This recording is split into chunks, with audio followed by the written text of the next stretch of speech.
Come spend 4 days in New York with me.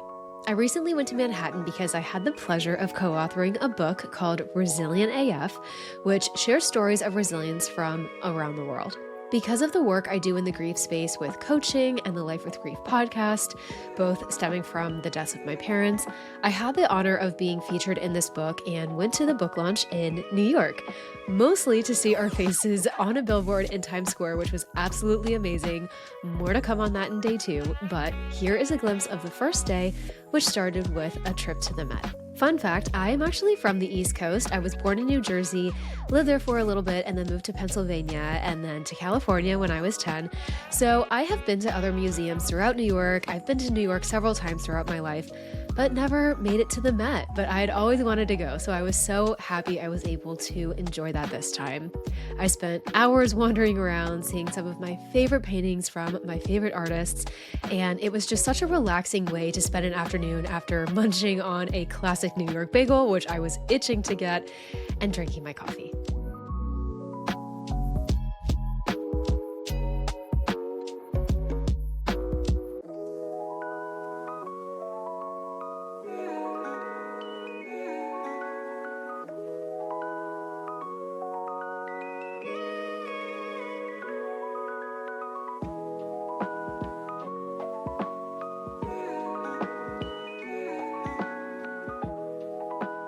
On the walk back from the Met to my hotel, I made a quick stop at Coach to pick myself up a little something, made a stop inside St. Patrick's Cathedral, and then went back to my hotel to rest for a bit, which was much needed. Of course, I had to get some pizza, and then just walked around the West Village, which is honestly something I had been wanting to do for a while since I love that neighborhood so much. And before I knew it, it was on to day 2. Day 2 started with a trip to Maman, which is officially one of my new favorite places to get coffee and something delicious in New York. Then headed to Times Square to see our names and faces on a freaking billboard, which was so incredible to say the least. From there, we had some free time before meeting up later for a happy hour, so I randomly headed to FAO Schwartz, mostly to look for a gift for our daughter, but also just to experience it because I had never been in there before.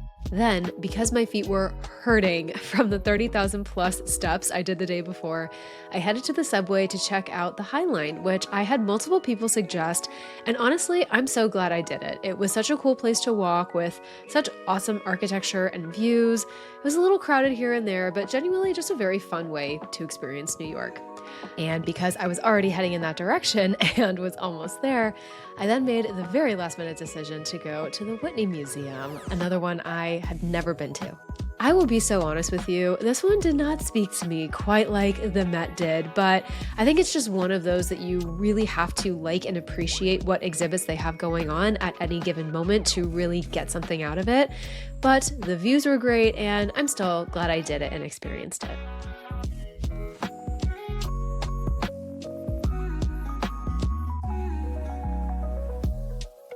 Then I headed over to Little Island to check that out. Once again, awesome views of the city and Hoboken and even the Statue of Liberty far in the distance there. After that, I was very hungry and needed lunch, and don't laugh at me, but once again, I ended up at a Momo restaurant. It was close and I knew it was going to be delicious, and honestly, I don't regret it at all because it truly was.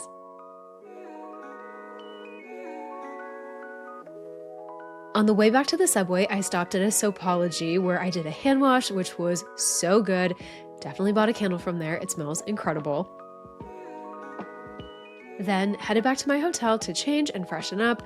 Then headed to happy hour at Elsie Rooftop with the group of co-authors, which is right on Broadway. And then we all parted ways, and I found myself at Brooklyn Delicatessen for dinner. And oh my God, it was absolutely delicious. 20 out of 10 recommend. All right, day 3, here we go. As I mentioned in the beginning, I am from the East Coast originally, and all of my dad's family is in New Jersey and Pennsylvania still. So today was all about meeting up with them and getting some family time in. I was really feeling all of the thousands of steps from the last couple of days. So I took my time that morning and just enjoyed my coffee and croissant from bed, which was actually so lovely and much needed.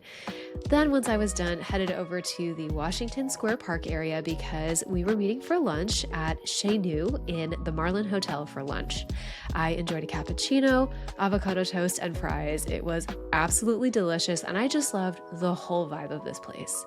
After a few hours, I said bye to my family and started heading back to the hotel to get ready for some very special plans that I had that night, but not before stopping at El Antico Vinayo because once I saw that, I knew I wanted that for dinner, and the plans that I had were going to be right during the usual dinner time. So I got the Dante, so good by the way, it always reminds me of being in Florence, and then headed to Chicago.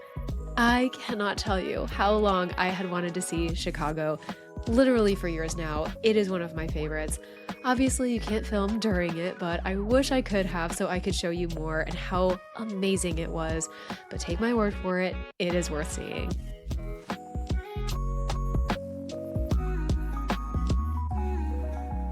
After that, I honestly didn't want to be inside just yet, so I just walked and enjoyed the energy of New York. Day 4, my last day. Honestly, so bittersweet. I wanted to make sure to make the most of it, so I got my usual coffee and headed to the Upper West Side. I've already explored the East Side on a previous trip, so I wanted to get to know this neighborhood a little bit. One bookstore I had wanted to stop in another area of the city was the Strand. I seriously loved the vibes here. It was so relaxing and warm and welcoming. Might have definitely walked away with a fun new bag. From there, I kept exploring the neighborhood and just walked around, went in some other shops, but going to this area of the city, I knew I couldn't miss Zabar's. I hadn't been to one in so long and had to bring us back a couple of bagels. I grabbed the subway back to Columbus Circle and walked to the hotel from there. This might sound a little funny, but a lot of millennial girlies like me might appreciate this. I had to stop at the American Girl store. It was like my childhood dream to go to one day, and now that I'm introducing my daughter to American Girl, it is just so fun to see. Found my way to another bookstore, then John had requested I stop by a La Durée because we got macarons together the last time we were here, so I couldn't help myself.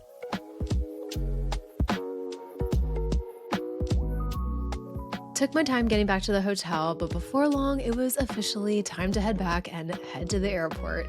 Managed to get a car at the hotel, and I was on my way. I'm honestly so grateful for the experience. Every single trip, no matter where it is or for how long, opens our eyes and teaches us something or simply adds to our life experiences if nothing else. And this was such a gorgeous weekend to be in New York. I'm so excited to take you guys on more little adventures in the future. But until then, thanks for watching.